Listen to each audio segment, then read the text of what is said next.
Selamat datang kembali. Oke, hari ini kita mau coba ngobrolin lebih dalam nih soal deskripsi novel klasik Indonesia Ronggeng Dukuh Paruk, karyanya Ahmad Tohari.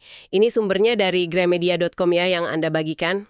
Iya, betul. Kita coba fokus ke inti ceritanya Serintil, si Ronggeng itu, terus gimana Dukuh Paruk bisa hancur gara-gara peristiwa politik 65, sama mungkin sedikit soal penulisnya, Ahmad Tohari. Siap.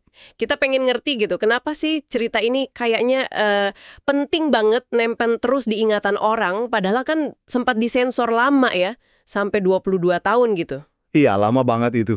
Oke deh, mari kita mulai bedah. Jadi intinya kan si Serintil ini ya yang akhirnya jadi ronggeng baru di Dukuh Paruk. Desanya kecil, miskin, agak terpencil gitu. Tapi posisi ronggeng ini bukan cuma penari biasa aja kan. Ada makna lebihnya ya. Nah, iya, bener banget. Kunci pertama dari sumber ini tuh gini. Ronggeng buat Dukuh Paruk itu, bukan sekedar hiburan. Bisa dibilang kayak, jiwa mereka lah. Identitas desa mereka yang udah hilang 12 tahun. Jadi pas Rintil muncul lagi, wah, itu kayak ngebangkitin semangat desa lagi. Oh, jadi semacam simbol penting ya dia? Betul, dia jadi terkenal banyak, cantik ya, menggoda gitu kan namanya Ronggeng. Disukai semua orang, dari rakyat biasa sampai pejabat desa atau mungkin lebih tinggi lagi. Ini nunjukin banget gimana pentingnya figur sentral kayak dia sama seni tradisi itu buat identitas satu komunitas kecil kayak Dukuh Paruk. Kebayang sih kuatnya peran seni di situ. Tapi, nah ini tadi Anda sebut soal tahun 1965. Ada malah petaka datang. Menurut deskripsi ini, apa sih yang terjadi? Nah ini nih bagian yang cukup bikin miris ya. Kita bisa lihat gimana peristiwa politik yang gede banget skalanya bisa ngelibas habis komunitas sekecil itu. Sumbernya bilang karena kebodohan mereka. Mungkin maksudnya bukan bodoh secara harfiah ya, tapi lebih ke ketidaktahuan kepolosan mereka soal politik. Nggak ngerti gejolak nasional gitu ya? Iya, kayaknya gitu. Jadi mereka kebawa arus terus dituduh, divonis terlibat sama pergolakan politik nasional tahun 65 itu.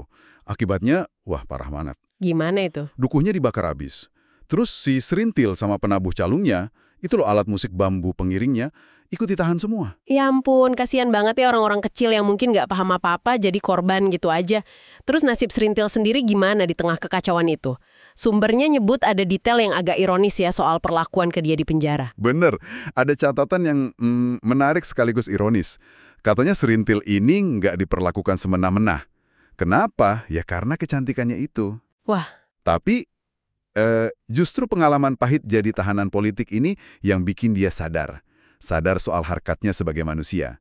Ini titik baliknya dia. Jadi ada pencerahan gitu ya di tengah derita? Bisa dibilang gitu. Setelah bebas, dia jadi punya tekad kuat buat memperbaiki citra dirinya. Udah nggak mau lagi ngelayanin laki-laki manapun. Dia pengen jadi wanita somahan. Itu istilahnya mungkin kayak perempuan rumahan yang dihormati gitu di masyarakat waktu itu. Perubahan yang drastis banget kan. Dari simbol sensualitas desa, jadi pengen punya martabat pribadi. Perjuangan yang berat pasti ya, buat cari martabat lagi. Tapi apa bisa semudah itu, lepas dari masa lalu? Sumbernya nyinggung ada harapan baru, lewat sosok Bajus. Tapi kok kayaknya gagal lagi ya, berakhir tragis juga? Deskripsi sumbernya memang mengarah ke sana sih. Kayaknya bahkan pas ada kesempatan buat bangun hidup baru, mungkin sama si Bajus ini, ujung-ujungnya tetap tragis. Dibilang jiwanya hancur, tanpa harkat. Ini kayak nunjukin betapa susahnya ya buat individu, apalagi perempuan dengan latar belakang kayak Serintil, buat bener-bener lepas dari stigma. Stigma masyarakat ya? Iya, stigma sosial, terus bayang-bayang sejarah kelamnya itu, nasibnya kayak kekunci gitu. Susah banget keluarnya. Sedih banget dengarnya. Tragedi yang berlapis-lapis ya. Dan yang bikin tambah menarik, novelnya sendiri juga punya cerita ya. Sempat hilang kan ini? Betul sekali. Ini penting juga buat diingat nih. Novel yang kita baca sekarang ini kan sebenarnya gabungan dari trilogi. 3 buku jadi 1. Nah, bagian-bagian dari trilogi itu dulu sempat dilarang terbit, disensor selama 22 tahun. Bayangin, 22 tahun. Baru setelah itu bisa terbit utuh lagi. Lama banget ya? Iya. Ini nunjukin pasti ada sesuatu di cerita ini, entah kritik sosialnya, atau gambaran sisi gelap sejarahnya yang dulu dianggap, bahaya mungkin ya. Tapi ya, kekuatan ceritanya nggak bisa dibungkam selamanya. Pasti, cerita sekuat ini biasanya lahir dari pengamatan yang dalam banget. Nah, sumber Anda juga ngasih sedikit gambaran soal Ahmad Tohari, penulisnya. Gimana sih sosoknya? Kalau dari sumber itu sih, Ahmad Tohari digambarin sebagai orang yang, wah, jiwanya tuh udah nyatu banget sama tanah kelahirannya, Banyumas. Latar belakang pendidikannya juga unik katanya. Sempat nyoba kuliah di beberapa fakultas, ada ekonomi, sospol, bahkan kedokteran. Tapi nggak ada yang selesai. Oh gitu. Iya. Dia malah kayak nemuin kampusnya itu di kehidupan nyata. Akhirnya milih balik ke desa. Makanya karya-karyanya, termasuk Kubah sama trilogi RDP ini, kuat banget nangkep warna kehidupan orang-orang bawah, suasana desa. Kelihatan banget dia lebih milih hidup sederhana di desa daripada di kota besar. Pilihan hidupnya itu kerasa banget di tulisannya. Oke, oke. Jadi dari obrolan kita ini, apa nih yang bisa diambil buat Anda para pendengar?